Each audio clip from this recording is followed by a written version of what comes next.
Good evening, everyone. Welcome to the show T Positive. My name is Chami, and I will be your host this evening.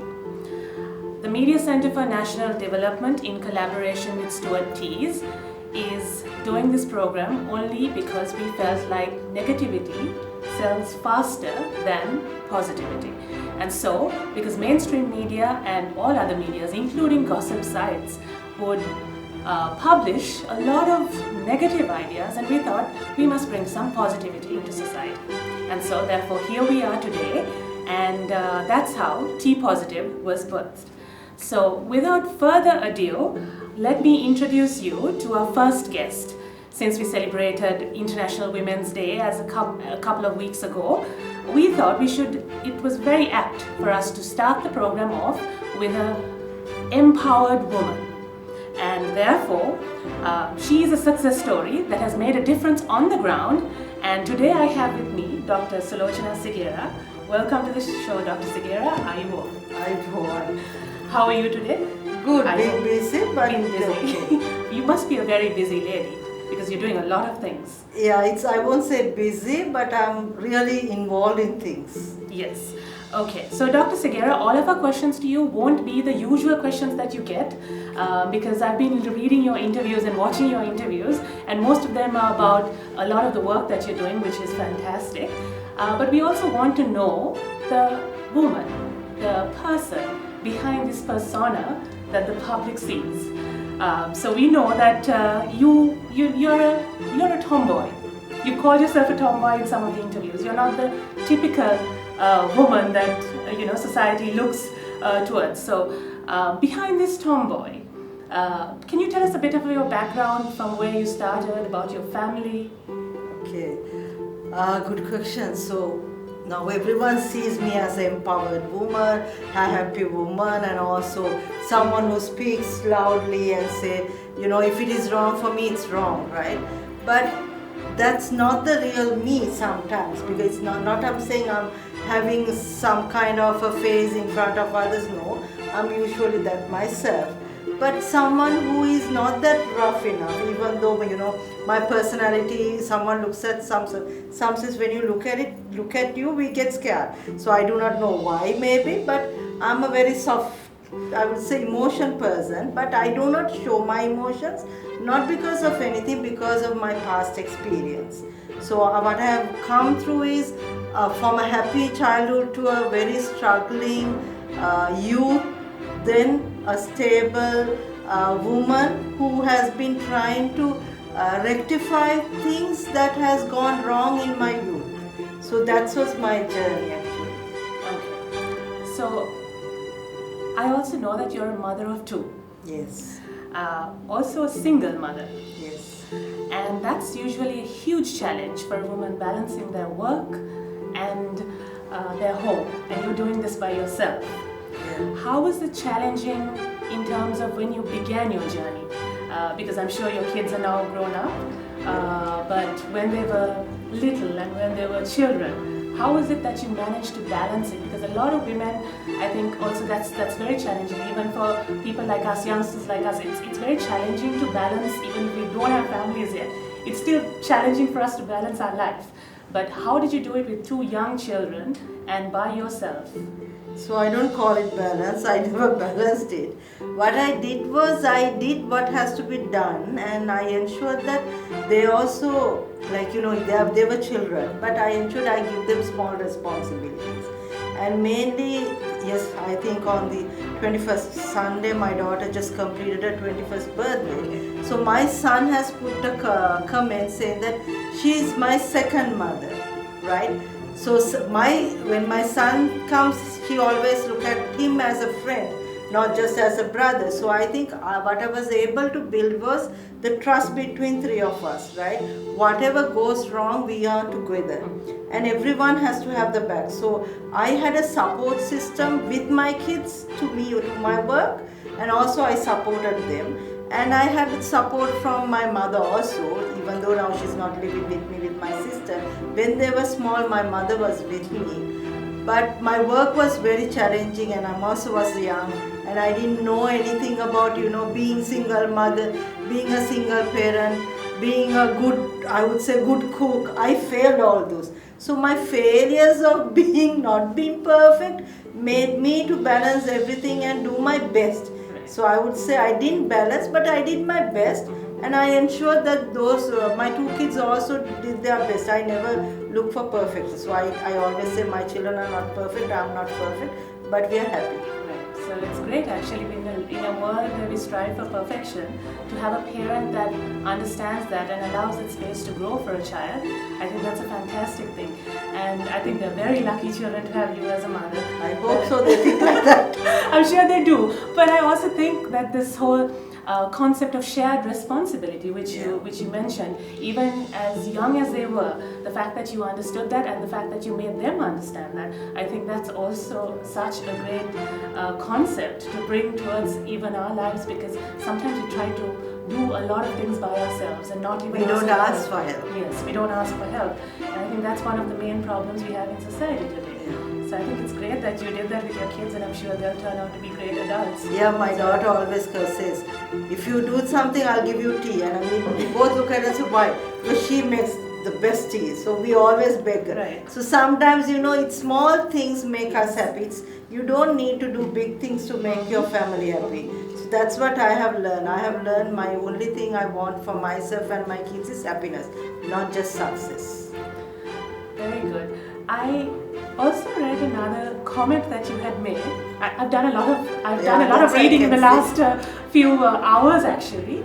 I did a piece of reading on what you said. It was a comment you made about how mothers mollycoddle their sons, and that is a problem, because when they go out into society and they go into marriages, then they become a problem to their own families. But it's interesting how you just mentioned how you give shared responsibility not just with your daughter but also with your son, and how important is that in today's society? I think that's something that mothers forget, because sons, we look at them as you have to be strong. When the son comes home, mother wanted everything to be ready, giving that dinner, giving that lunch, right? Mm-hmm. It's not what you should be doing. It should be doing is give the son a space to learn about the household responsibilities, and also give them the opportunity to associate with girls, I would say girls beyond the family. Right? So that they know how to associate. Now I have seen on talk shows, when we invite gentlemen to speak about women, they speak about their mother and the daughter, never the woman who's working with them. So because they have not seen another woman as someone to be respected. So this is what I have telling all the mothers. Make your sons to go out and associate with other girls, and also help him to understand that kitchen is not cooking only for women, it's cooking for men and women. So why the woman need to be in kitchen? But saying that, I would say same thing you have to give it to your daughter. That is, don't let your daughter be that daughter. Ask her to go and do cycling, ask her to put a light, some electrical thing, changing the tire. I think that's where you can ensure that your both son and daughter is secure there. Alright, so I have to also congratulate you on the Global and Finance Awards in UK. Recently announced you as the winner of the Businesswoman of Sri Lanka 2020. Correct? Yeah, Yes. I think it marks the first time a Sri Lankan female entrepreneur has been recognized as a winner of an awarded and listed on the Global Banking and Finance Review website. I have never knew how I was put it, Right. but what I saw was when they sent me a letter, so I thought, in Sri Lanka we get so many letters from other countries saying you're being awarded, then ask for money or something. So I thought it's something like that. But then they called and said you are not responding. I actually went through it. Then I saw how that site was so good, and there have been like a lot of international organization, international women being recognized. Then I inquired from them how we all did the research, how they all found it myself. Then they gave me a huge, like I would say, a big explanation. They said you are the only lady who questioned us so much. But my this thing is, it's not that I being in the first woman. What I realize is if I've been recognized, it should not be me. It's the work and I do, and it's not only for me. It's for all the women in Sri Lanka. So I do not take it as personally, but I take it as, so I have got this, so I have to do more work to ensure that other women also come to that. I think that's a great thought process, because a lot of us, sometimes I also may be guilty of it, because there's so less and so few opportunities for women. Sometimes when we get an opportunity, we try to take it for ourselves, grab it for ourselves, without going out and sharing it with the rest. But I think this is such a great thought process that you have, Dr. Sulochana. And I think also it's funny, when all of us, when the rest of the world was in lockdown, that's when Dr. Sulochana Segera was awarded this award, correct? So yes. She was being a champion while all of us were stuck at our homes and in lockdown last year with the COVID pandemic. So that's great work, and I congratulate you once again for the wonderful work that you have done in all over Sri Lanka. You do a lot of programs, Dr. Segera. Is there a particular program that is very, very close to your heart, that is, I'd say, your pet project of the programs that you do? Okay, I do a lot of programs, but I love doing my rural empowerment programs, because where I go for rural is not the towns, right? It's mostly border villages or somewhere that no one has gone. And whenever I go, so I have been told, you have to pay for people to come, because that's the practice which has been done in past. I would say to date I have not paid a single amount to anyone to come and participate. When they realize the program value, they just come. And it's not just a workshop where you put multimedia and do a workshop. I share things that need for them to live a life. So it's not, they said the last bus is at 3 o'clock. So I finish by 2. Then I can see they are still there till 5. So I ask, why are you here? Because they keep on sharing their stories. On that basis only I've been doing, and we are not a funding organization, we are not being funded. So it's almost, if a private company give us something, can you do this, then we do it. And also membership collection, we are doing it.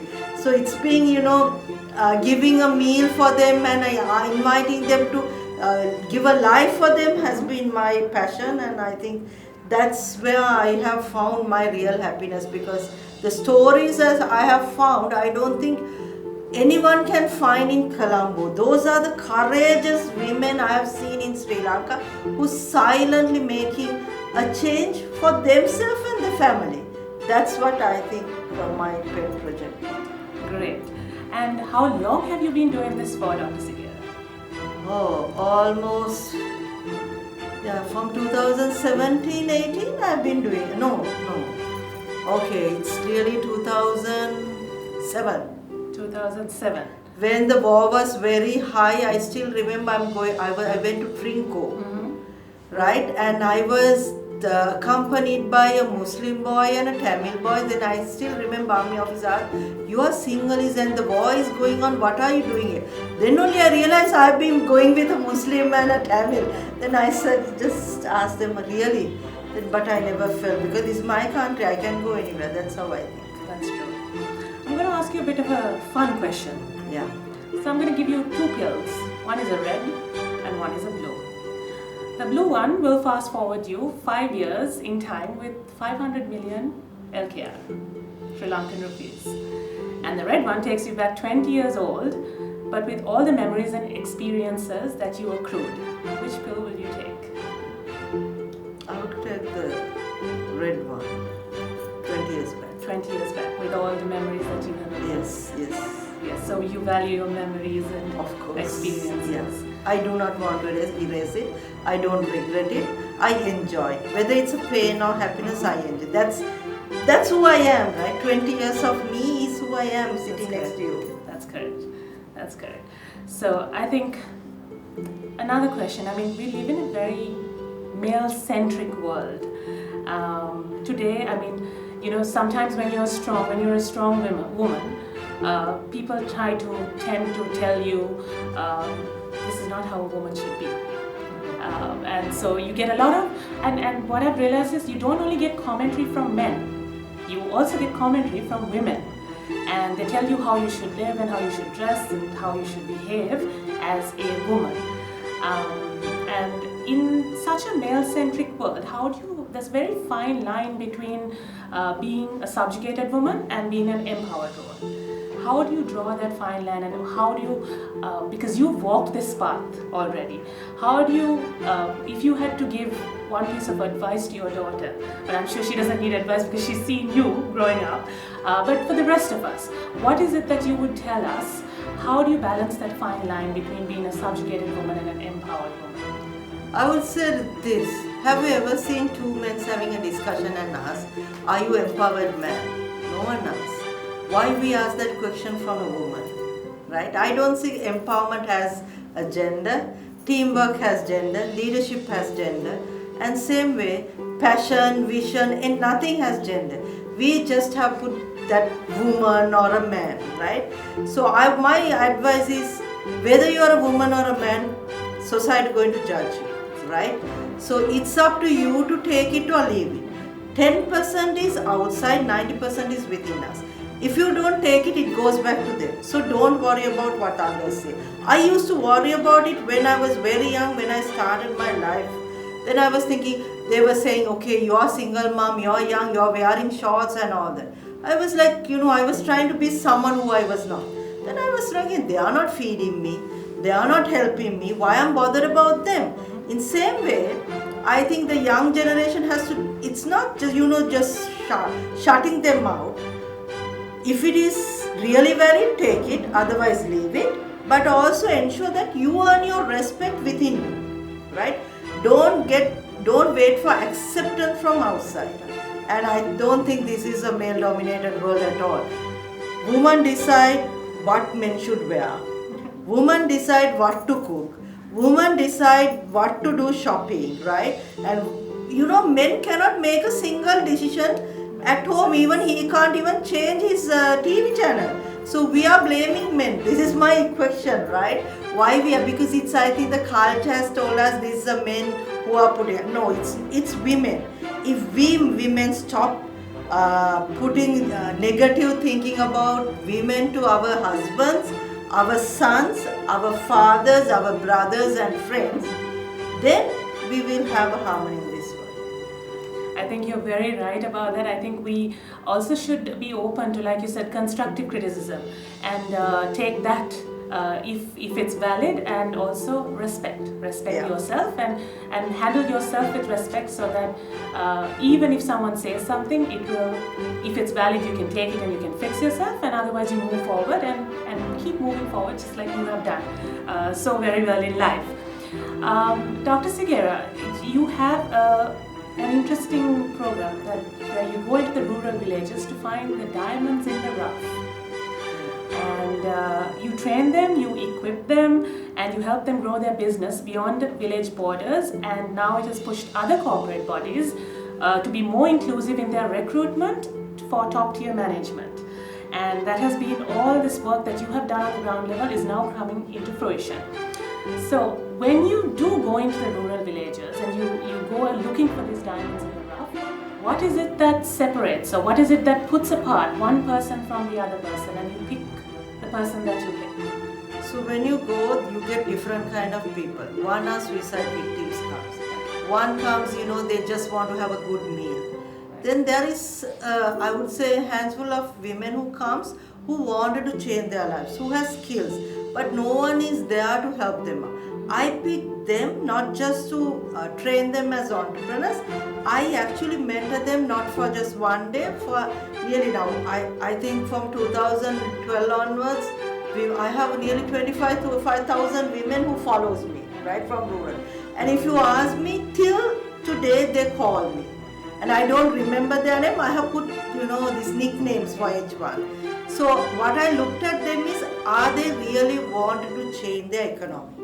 Are they having a vision, or I get people just doing something. No, I'm not looking for them. So I look for the uniqueness, and also when I bring them to the market, I train them as a woman how to be in the market. Because what I've seen is, when a rural woman comes to Colombo, there are so many things happen.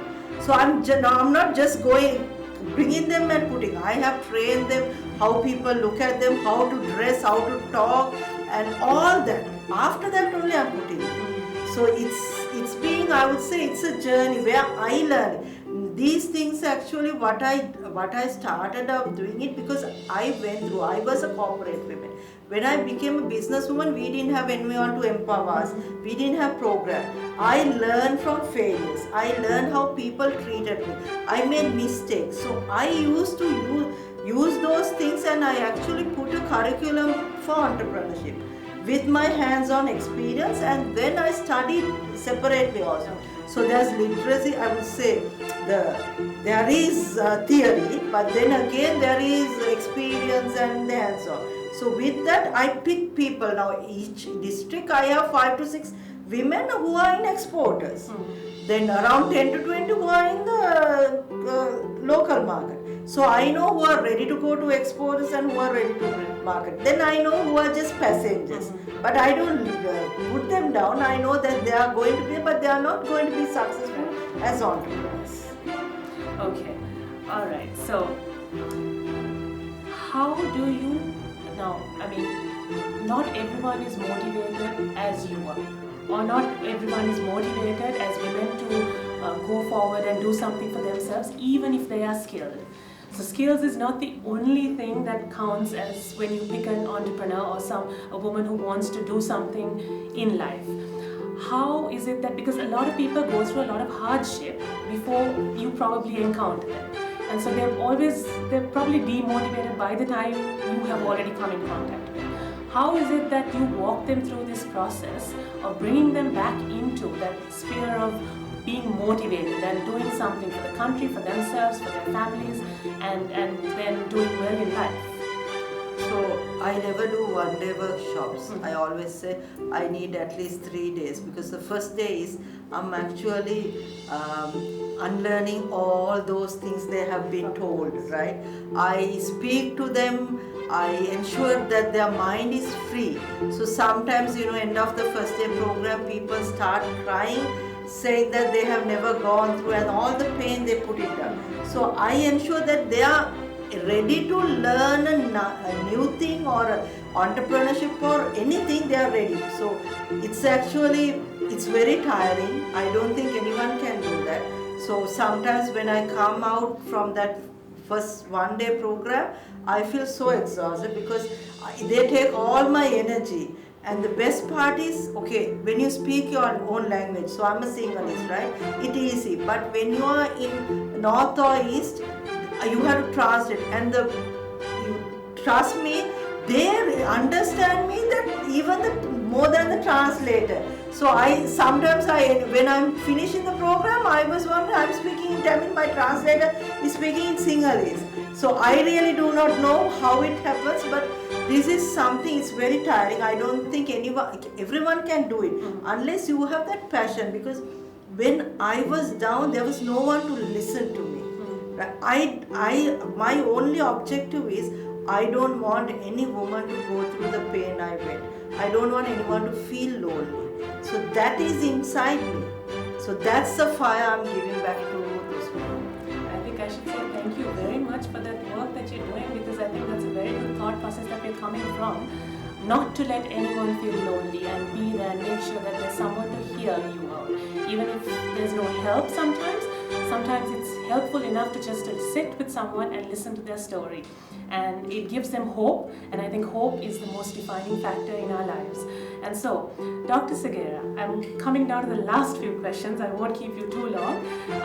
But when we look at you and your story, it's from down there you've reached to the highest levels possible, and you're a woman that we all aspire to be. But were you always, I look at you and I see perfect woman. And in terms of imperfection, for me, imperfection also is perfect, which is why I call you the perfect woman. And for me, I just want to, it's a question that really triggered off in my heart. Were you always perfect, or did you make mistakes along the way? I made huge mistakes. It's, as I told you, I was young, right? very young. So I think probably age 27 is where girls get married. I'm divorced by age 27, 30, right? Being a single.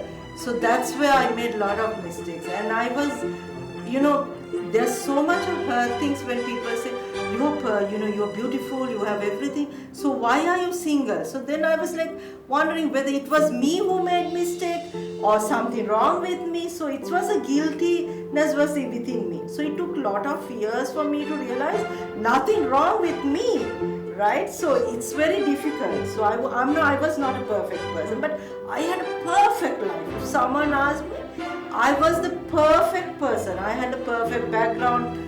Money was there, everything was there.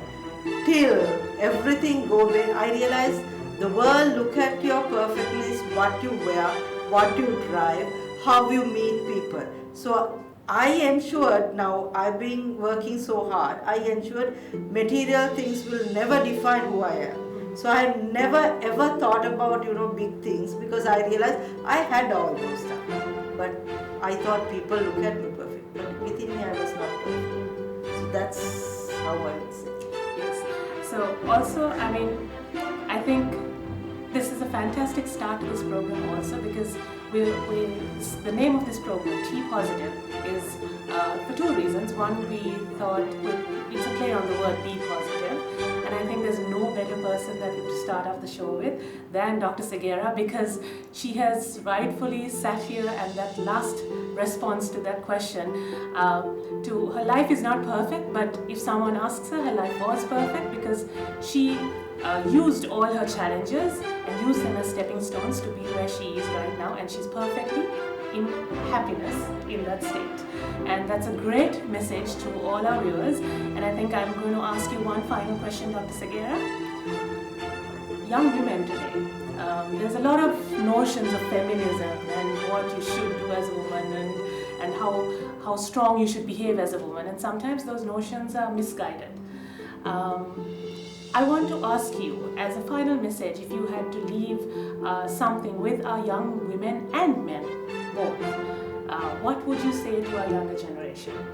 If you're a woman, be a woman. If you're a man, be a man.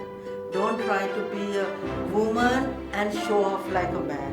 When you're a man, be that man. You don't. If you want to cry, cry. It's okay, because emotions has no gender. Hurt has no gender. Happiness has no gender. And if you think marriage is going to cripple your journey or cripple your dreams, no. Marriage is something you should enjoy.